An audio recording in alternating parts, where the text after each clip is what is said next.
Hello friends, तो आज हम लोग पोएम पढ़ने वाले हैं अमांडा के बारे में, जो कि लिखा है रॉबर्ट क्लीन ने। इस पोएम में हम लोग को फ्रीडम के बारे में एक छोटा सा मैसेज मिलता है कि एक छोटी सी बच्ची के पॉइंट ऑफ व्यू से फ्रीडम का मतलब क्या होता है। छोटी सी बच्ची जिसके ऊपर बहुत सारे रेस्ट्रिक्शंस है, उसकी मम्मी उसको हर तरीके से रोकती है, टोकती है। कभी बोलती है कि तुम नेल्स मत बाइट करो, कभी बोलती है कि तुमने अपना होमवर्क फिनिश किया कि नहीं, कभी बोलती है कि तुम चॉकलेट मत खाओ ताकि तुम्हारे स्किन ख़राब ना हो जाए, तुम्हारे स्किन पे एक्ने ना हो जाए, पिंपल्स ना हो जाए। तो हर तरीके से उसकी मम्मी उसको सुधारने की कोशिश करती है, कभी ये मत करो, कभी वो मत करो, जो कि एक फ्रीडम को रोकता है। जो कि जिस तरीके से अमांडा रहना चाहती है खुद बनकर, जो कि अमांडा को अमांडा बनाता है, वो उस तरीके से नहीं रह के वो अपनी मम्मी के तरीके से बनने पे मजबूर हो रही है। क्योंकि एक ये भी आ जाता है ना कि सोसाइटी उसे एक्सेप्ट नहीं करेगा अगर उसके पेरेंट्स उसको सिखाते हैं कि तुम ये मत करो, वो मत करो, और वो तो भी अगर करती है तो सोसाइटी उसे एक्सेप्ट नहीं करेगा। तो यही है इस पोएम में। तो let's begin the poem. Don't bite your nails Amanda, don't hunch your shoulders Amanda, stop that slouching and sit up straight Amanda. तो इस पोएम में पहला जो पैराग्राफ है वो उसकी मम्मी बोलती है कि अपने नेल्स को बाइट मत करो अमांडा, अपने शोल्डर को हंच मत करो। हंच मतलब बेंड करके मत बैठो, झुका के मत बैठो, स्ट्रेट बैठो। Stop that slouching and sit up straight.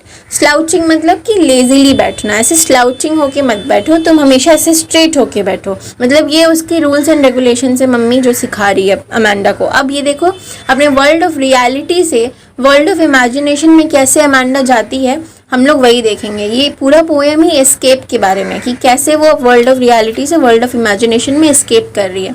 तो जो नेक्स्ट तीन लाइन्स है वो ब्रैकेट में जो है वो अमांडा का वर्ल्ड ऑफ इमेजिनेशन है। वो क्या सोचती है जब उसकी मम्मी उसको डांट रही होती है। There is a languid emerald sea where the sole inhabitant is me, a mermaid drifting blissfully. वो क्या सोचती है कि एक बहुत बड़ा सा एमरल्ड सी है, लैंग्वेड मतलब शांत, और एमरल्ड मतलब कि ग्रीन कलर का, ठीक है, शाइनी ग्रीन कलर का। जैसे कि डायमंड होता है ना, एमरल्ड डायमंड, ग्रीन कलर का शाइनिंग, बहुत सुंदर सा, वैसा ही एक सी है बहुत बड़ा है, जहाँ पे सिर्फ अकेली मैं रहती हूँ और कोई नहीं रहता है, ना मम्मी ना पापा ना कोई और दुनिया का, बस मैं रहती हूँ। वो इतना अकेला फील कर रही है, इतना अकेले रहना चाहती है कि वो एक सी जैसे बड़े से समुद्र जैसे जगह पे, वहाँ पे वो अकेले रहना चाहती है, उसे कोई नहीं चाहिए। वो मरमेड की तरह ड्रिफ्टिंग ब्लिसफुली, मतलब मरमेड की तरह वो हर जगह घूमना चाहती है, इजीली, आराम से, हैप्पीली वो इधर उधर घूमना चाहती है, जहाँ पे उसको कोई ये बोलने वाला ना हो कि तुम अपने शोल्डर्स को हंच करके मत बैठो, तुम स्लाउचिंग तरीके से मत बैठो। नेक्स्ट पैराग्राफ, फिर उसकी मम्मी क्या कहती है। Did you finish your homework Amanda, did you tidy your room Amanda, I thought I told you to clean your shoes Amanda.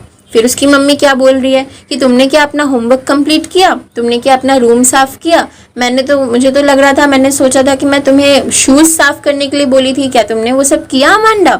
तो फिर उसकी मम्मी की बात पे वो ध्यान नहीं देते हुए, इतने सारे उसकी मम्मी कंटिन्यूसली उस पर टोक रही है, रेस्ट्रिक्शंस लगा रही है, उस चीज़ से वो स्केप करके वो फिर क्या सोचने लगती है। I am N orphan roaming the street. अब अमांडा क्या बोलती है कि मैं एक ऑर्फन हूँ जो कि स्ट्रीट पर घूम रही हूँ, ठीक है। वो अपने आप को एक ऑर्फन समझने लगती है, मतलब वो सोचने लगती है कि काश मैं एक ऑर्फन होती जो कि मैं एक स्ट्रीट पे घूम रही होती फ्रीली, मुझे कोई ऐसे बोलने वाला नहीं होता। I pattern soft dust with my hushed bare feet.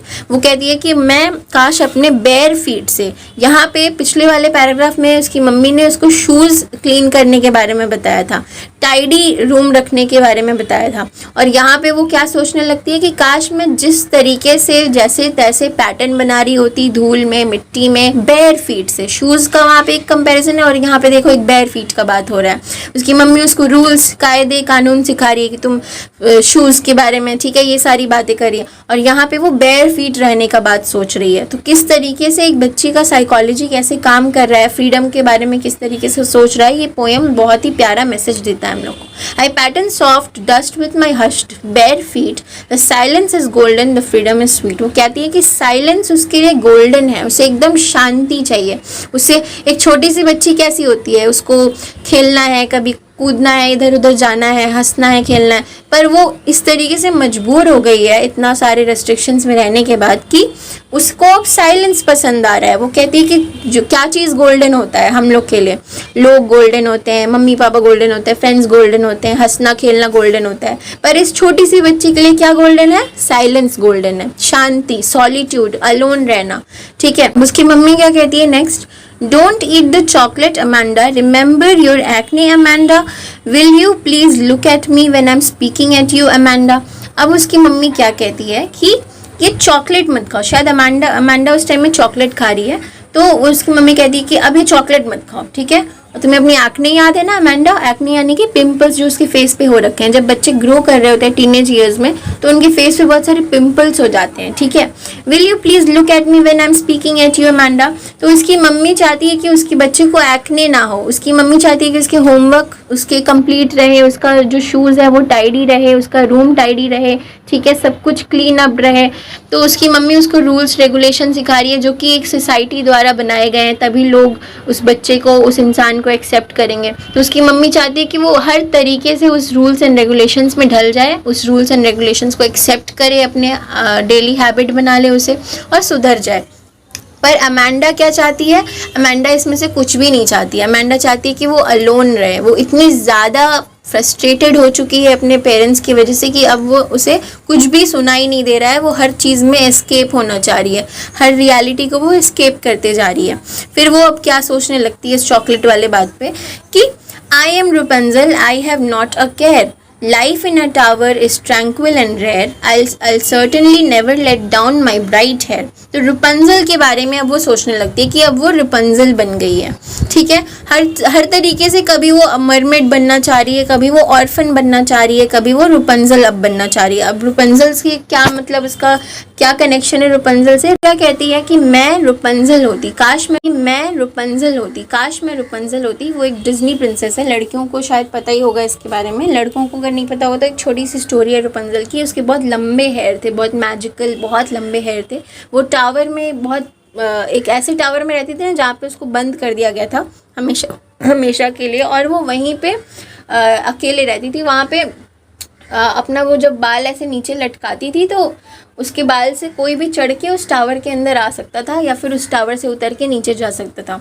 तो अब वो क्या कहती है अमांडा कि काश मैं रुपंजल होती, मुझे कोई चिंता नहीं होता, मेरा लाइफ जो ट्रैंक्विल एंड रेयर होता। ट्रैंक्विल का मतलब क्या होता है? पीसफुल, ठीक है, शांति से मैं रहती उस टावर के अंदर। और मैं बहुत ही मतलब मैं रुपंजल की तरह वो नहीं करती कि मैं अपने बालों को ऐसे नीचे लटका देती और फिर कोई अंदर आ जाता। मैं तो कभी नहीं ऐसा करती, मैं किसी को भी अंदर नहीं आने देती मेरे ब्राइट हेयर्स के द्वारा। I'll certainly never let down my bright hair। Stop that sulking at once, Amanda। जैसे ये सारी प्यारी बातें अमांडा सोच ही रही होती है अभी, तब तक उसकी मम्मी का फिर से आवाज़ आता है, Stop that sulking at once, Amanda। You're always so moody, Amanda। ठीक है, anyone would think that I nagged at you, Amanda। अब उसकी मम्मी क्या कहती है कि तुम ये सल्किंग करना बंद करो, ठीक है। ये मुंह बनाना अजीब सा, हम लोग जब अपने पेरेंट्स से डांट खा रहे होते हैं तो हम लोग मुंह बनाने लगते हैं ना, इधर उधर देखने लगते हैं। तो उसकी मम्मी क्या कहती है कि तुम भी सल्किंग करना बंद करो, मेरी तरफ देख के बात करो, ठीक है। तुम हमेशा कितनी मूडी रहती हो अमांडा। कोई भी आएगा हमारे घर में देखेगा तो यही सोचेगा कि मैं हमेशा तुम्हें डांटती रहती हूँ। एक्चुअली उसकी मम्मी हमेशा ही उसको डांटती रहती है, पर अब वो क्या कहना चाहती है, जस्ट बिकॉज उसकी मम्मी का इमेज में, उसकी मम्मी का सोसाइटी में जो इमेज है वो ख़राब ना हो, ताकि सोसाइटी में ये ना लगे कि वो हमेशा अपनी बच्ची को डांटते रहती हैं। वो क्या कहती है कि तुम अमांडा मूडी बन रही हो बहुत ज़्यादा, तुम ना अपना फेस अच्छा रखो, अपसेट मत रखो। वो बस चाहती है कि उसकी मम्मी उसकी बेटी उसकी हर बात को माने ताकि वो सोशली एक्सेप्टेबल हो सके उसकी मम्मी अपने इमेज को बचाने के लिए। लेकिन इन सब के चक्कर में वो ये भूल जाती है कि उनकी बेटी का फ्रीडम पूरी तरीके से ख़त्म हो चुका है। वो फ्रीडम में जी ही नहीं पा रही है, वो खुशी नहीं है उसकी बेटी, इसलिए वो हर तरीके से एस्केप होना चाहती है। कभी वो मरमेड बन के कुछ और बन के एस्केप होना चाहती है, कभी वो ऑर्फन बन के एस्केप करना चाहती है। वो बच्ची इतना तक सोच लेती है कि काश उसके कोई पेरेंट्स नहीं होते। वो इतनी ज़्यादा अपसेट है, दुखी है अंदर ही अंदर, लेकिन वो कुछ नहीं कहती। और लास्ट में ये बहुत प्यारा सा एक मैसेज है कि जब ये पोएम ख़त्म हो रहा होता है, stop that sulking at once Amanda, you are always so moody Amanda, anyone would think that I nagged at you Amanda. इसके बाद पोएट ने कोई भी ऐसा इमेजिनेशन नहीं लिखा है अमांडा के जो माइंड में आ रहा होता है। मतलब वो इतनी ज़्यादा फ्रस्ट्रेटेड हो चुकी है कि अब उसके पास सोचने का भी कुछ नहीं बचा है कि अब वो क्या सोचे, अब वो क्या सोच के एस्केप करे, कौन से वर्ल्ड में जाए कि उनकी मम्मी का ये सारा ताना, ये सारा बोली बंद हो सके। तो इस तरीके से यहाँ पे ये पोएम ख़त्म होता है। इसमें कुछ इसमें कोई पोइटिक डिवाइसेस है किसी किसी लाइंस में, जैसे कि अगर हम लोग देखेंगे कि इस वाले लाइन में अगर देखें फर्स्ट पैराग्राफ के थर्ड लाइन में, stop that slouching and sit up straight Amanda. तो स्टॉप स्लाउचिंग, सिट और स्ट्रेट, ये सारे जो वर्ड्स हैं वो एस से स्टार्ट हो रहे हैं। तो ये सारे जो एस से स्टार्ट होने वाले वर्ड्स हैं वो उनको हम लोग अलिट्रेशन बोलते हैं। तो अगर सिमिलर लेटर से स्टार्ट होता है कोई भी एक लाइन में बहुत सारा वर्ड्स, तो उन सबको हम लोग अलिट्रेशन बोलते हैं। फिर नेक्स्ट वाला, फिर उसी पैराग्राफ में देखो, don't bite your nails Amanda, don't hunch your shoulders Amanda. इस वाले पैराग्राफ में डोंट से ही स्टार्ट हो रहा है फर्स्ट लाइन, सेकंड लाइन भी डोंट से ही स्टार्ट हो रहा है। तो ये जो हो जाएगा, ये हो जाएगा एनाफोरा। फिर हम लोग देखेंगे नेक्स्ट वाले पैराग्राफ में, देयर इज़ लैंग्वेज एमरल्ड सी। यहाँ पे जो एमरल्ड सी है, एमरल्ड सी से हम लोग जब कंपैरिजन कर रहे हैं ना, इसको हम लोग मेटाफर बोलते हैं। जब हम लोग दो चीज़ों को कंपेयर करते हैं तो हम लोग मेटाफर यहाँ पे लगा रहे हैं। तो एमरल्ड सी हो जाएगा मेटाफर। फिर देखो नेक्स्ट वाले लाइन में, did you finish your homework Amanda, did you tidy your room Amanda. यहाँ पे डिड से स्टार्ट हो रहा है, फिर सेकंड लाइन में डिड से ही स्टार्ट हो रहा है। तो ये जो दोनों डिड है ये फिर से हो जाएगा क्या, हमारा एनाफोरा हो जाएगा। I am orphan roaming the street, I pattern soft dust with my hushed bare feet, the silence is golden. बस। तो यहाँ पे देखो लास्ट वाले इस वाले पैराग्राफ में, फोर्थ वाले में, कि the silence is golden, the freedom is sweet. Silence is golden, freedom is sweet, ये भी क्या हो जाएगा हमारा, क्या हो जाएगा, मेटाफर हो जाएगा। ठीक है, साइलेंस को गोल्डन से और फ्रीडम को स्वीटनेस से कंपेयर किया गया है। तो यही था हमारा पोएम अमांडा। आई होप आप लोग को क्लियरली समझ में आ गया होगा। Let's meet in our next video. Thank you.